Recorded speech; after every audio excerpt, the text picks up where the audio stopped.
बिस्मिल्लाहिर्रहमानिर्रहीम। अस्सलाम वालेकुम नाज़रीन। आज मैं आपके लिए बहुत ही मज़ेदार कीमा पुलाव की रेसिपी के साथ हाजिर हुई हूँ कि किस तरह से कीमा पुलाव आप घर पर तैयार कर सकते हो। कीमा पुलाव बनाने से पहले हम लोग जो है इसकी यखनी प्रिपेयर कर लेते हैं। मैंने तकरीबन हाफ़ केजी यानी कि आधा किलो मैंने कीमा यूज़ किया है।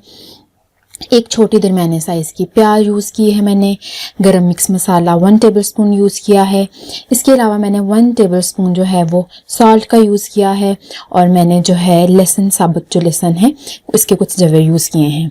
तो इन तमाम चीज़ों को एक साथ जो है वो आप देचकी में शामिल कर दोगे और इसमें आप हस्बे ज़रूरत पानी ऐड करोगे। और नाज़रीन, इसमें तकरीबन जो मैंने पानी है वो 1 किलो यानी कि 3 गिलास जो है वो ऐड किए हैं, क्योंकि मैंने इसमें यखनी के लिए भी थोड़ा सा जो पानी है वो बचाकर यूज़ करना है। तो इन तमाम चीज़ों को मैंने एक देचकी में एक साथ इकट्ठे डाल दिया है और अब हम जो है इसमें हस्बे ज़रूरत जो है वो पानी को ऐड करेंगे और कीमे को अच्छे से जो है वो गलने तक जो है हम पकाएंगे। और इसको आप लोग तकरीबन दरमियानी आंच पर पहले ही एक अलहदा चूल्हे के ऊपर पकने के लिए रख दें।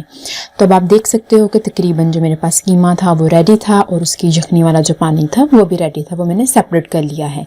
अब मसाला बनाने के लिए जो हमें इंग्रेडिएंट चाहिए होंगे, 2 दरमियानी साइज़ की मुझे प्याज चाहिए होंगी। इसके अलावा मैं जो है सब्ज़ मिर्चों का यूज़ करूँगी, 1 नींबू चाहिए होगा मुझे और 2 टमाटर चाहिए होंगे। तो चलिए अब नेक्स्ट अपनी रेसिपी की तरफ मूव करते हैं कि हम किस तरह से अगले स्टेप्स को परफॉर्म करेंगे। और इसके अलावा जो है ऑफ कोर्स मुझे वो यखनी चाहिए होगी जिसमें मैंने कीमा उबाल के सेपरेट कर लिया है और जो पानी बच गया था इसको हम एज अ यखनी के लिए ही यूज़ करेंगे। अब नाज़रीन, मैंने एक देचकी के अंदर वही प्याज को कट करके डाला है और इसमें जो मैंने 1 चम्मच है वो ऑयल का ऐड कर दिया है। अब हम जो है प्याज को डार्क ब्राउन होने तक पकाएंगे। नाज़रीन, ये बहुत इंपॉर्टेंट स्टेप है। जो आपके राइस का कलर है, चावलों का कलर है, वो प्याज के कलर के ऊपर ही डिपेंड करता है। अगर आप इसे ज़्यादा डार्क ब्राउन करोगे तो आपके जो राइस का कलर है वो भी ज़्यादा ब्राउन होगा, डार्क ब्राउन आएगा। अगर आप कम इसे ब्राउन करोगे तो उसका कलर भी उतना ही कम ब्राउन होगा। तो अगर आपको जिस तरह का भी कलर पसंद है आप उसके अकॉर्डिंग जो है प्याज को ब्राउन कर लें। अब आप देख सकते हो मैंने प्याज को जो है वो डार्क ब्राउन कर लिया है। अब इस स्टेप के ऊपर नाज़रीन मैंने इसमें थोड़ा सा पानी ऐड कर फ़ौरन इस पर ढक्कन दे देना है, जिस तरह से ये अभी मैंने दिया है। नाज़रीन, ये स्टेप इसलिए इम्पोर्टेंट है क्योंकि इस स्टेप के अंदर जो है इसका कलर जो है वो निकलता है।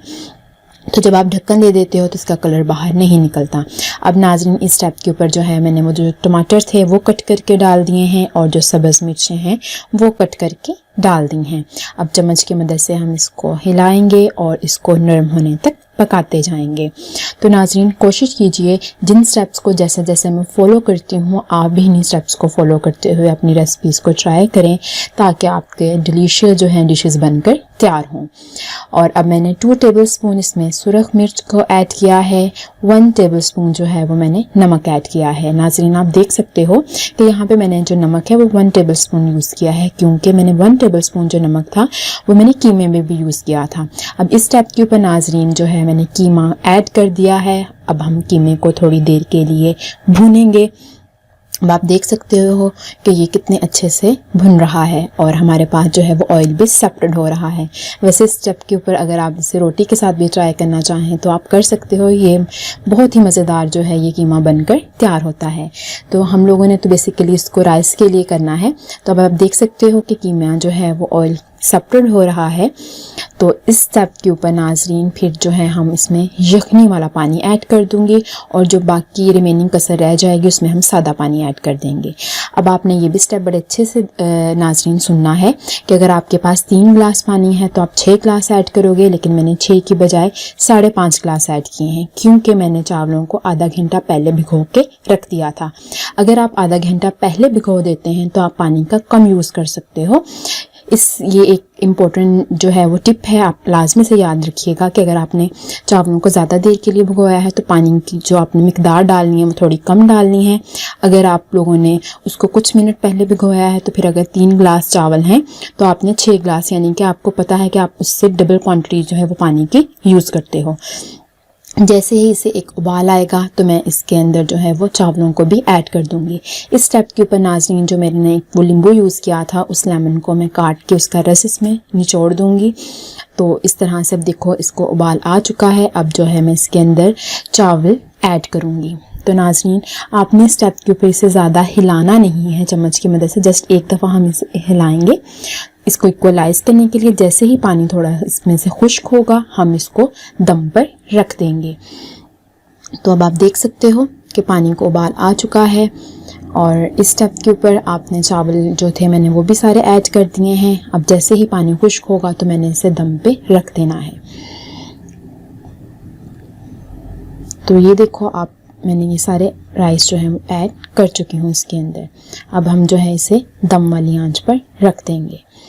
तो नाज़रीन ये बहुत ही मज़ेदार जो कीमा पुलाव है वो बनकर तैयार होते हैं और जो है तमाम बच्चे भी घर पर बहुत शौक़ से खाते हैं। आप इस रेसिपी को लाजमी ट्राई कीजिएगा। ये बहुत ही डिलीशियस बनकर तैयार होती है और इसकी खुशबू भी बहुत ही अच्छी होती है। आप देख सकते हो ये मेरे पास बहुत ही यमी और टेस्टी जो है वो कीमा चावल तैयार हैं। तो आप लाजमी इन्हीं स्टेप्स को फॉलो करते हुए इसे तैयार कीजिएगा। वीडियो पसंद आई है तो इसे लाइक कीजिएगा, शेयर कीजिएगा, चैनल को सब्सक्राइब कीजिएगा। अल्लाह हाफिज़।